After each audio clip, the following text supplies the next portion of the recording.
There was a time in the past when taking your motorcycle test was a bit of a doddle. You know, you would ride around a few corners in front of an instructor, don't fall off, and that was pretty much it. You'd be handed your motorcycle license, welcome to the world of motorcycling, and your license was a full license straight away. So you could be a complete newbie on a bike one day, take your test, pass it, and then the next day be on something like this. Things aren't quite so easy these days. Let's say you're a 19-year-old and you want a big bike. Well, you want your A2 test then. So first things first, you need to order a provisional license, then you need to do your CBT, then you need to do your theory test, then you need to take module 1 of the A2 license, and then you need to take module 2. And if you pass that, you're still restricted to 47 horsepower, whether that be you can buy a bigger bike like an MT-07 and then restrict it down to 47 horsepower, or you can just buy an A2 horsepower bike straight off the bat. And that in essence is why we just don't have that many young riders these days, because you have to be so committed and so kind of obsessed with motorcycles to stay committed throughout that whole process. And you don't have really cool bikes like Aprilia RS125s to motivate you through the whole thing. So what sort of A2 bikes do we have these days? Well, you've got things like Kawasaki Z300, the Yamaha R3, the KTM Duke 390 and the RC 390, and then there's this, Yamaha's MT03. It weighs a bit more than an Aprilia RS125. It's got a slightly lower power to weight ratio than the RS125. And it's obviously just not quite as trick as that Aprilia. But we're going to take it on the road now, find out if it can still deliver the thrills that we expect from a bike like this. Something that is your first step into motorcycling.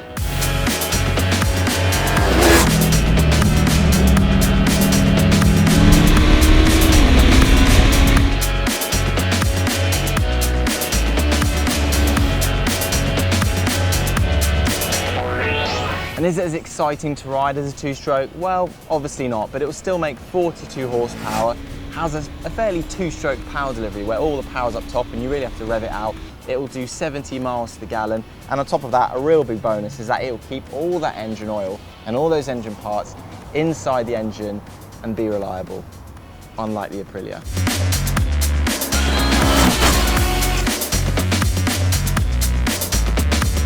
So what else do you get on this bike purely on a spec front? Well, it comes fitted with half-decent Michelin Pilot Street rubber. The brakes, nothing too impressive, just Yamaha's homebrew little single disc setup, and it's not the strongest thing ever. Suspension, kind of the same story. It's KYB at both ends, right way up forks, non-adjustable at the front. At the back, it's only adjustable for preload. So fairly basic stuff, but on the road, do you feel like you need anything more? Not really. Then you get a half analog, half digital dash, and then of course there's no electronics apart from ABS. But I think a lot of the reason as to why people buy something like this, it comes down to the styling. This thing's got some cool little bits to it. It's got powder coated wheels, very angular tank, it's got a belly pan, it's got a little fly screen, so it fits very nicely in the MT range of bikes where it looks muscular and like a proper street fighter.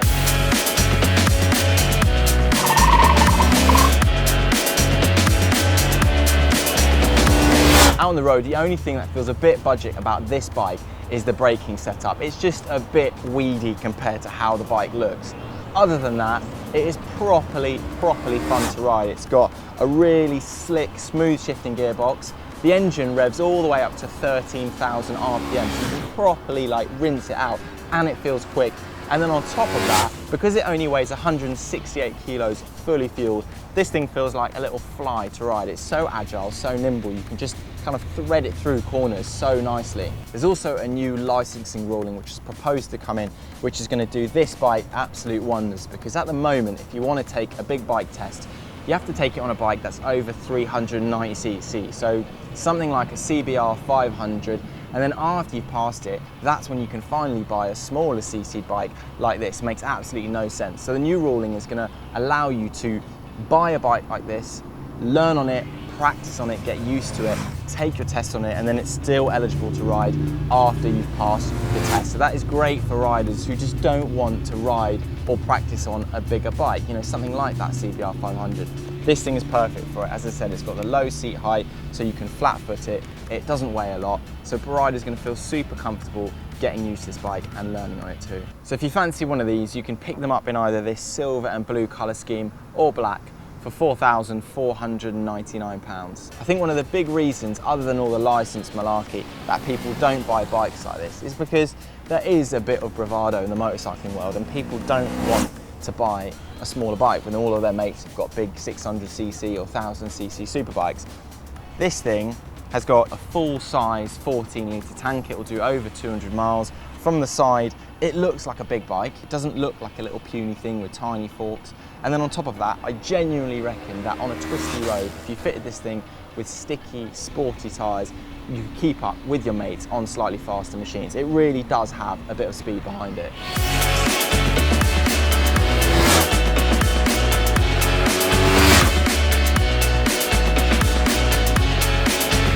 As a younger guy, if someone revoked my licence and had to start all the way from scratch again, I genuinely would be more than happy doing it on this thing.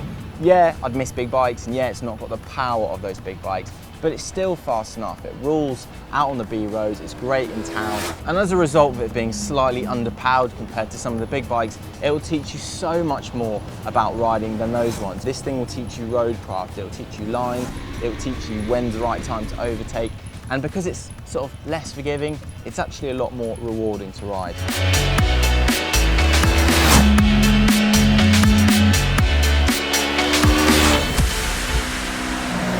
If you want to find out more about this bike, just come down to P&H Motorcycles in Crawley or head to phmotorcycles.co.uk.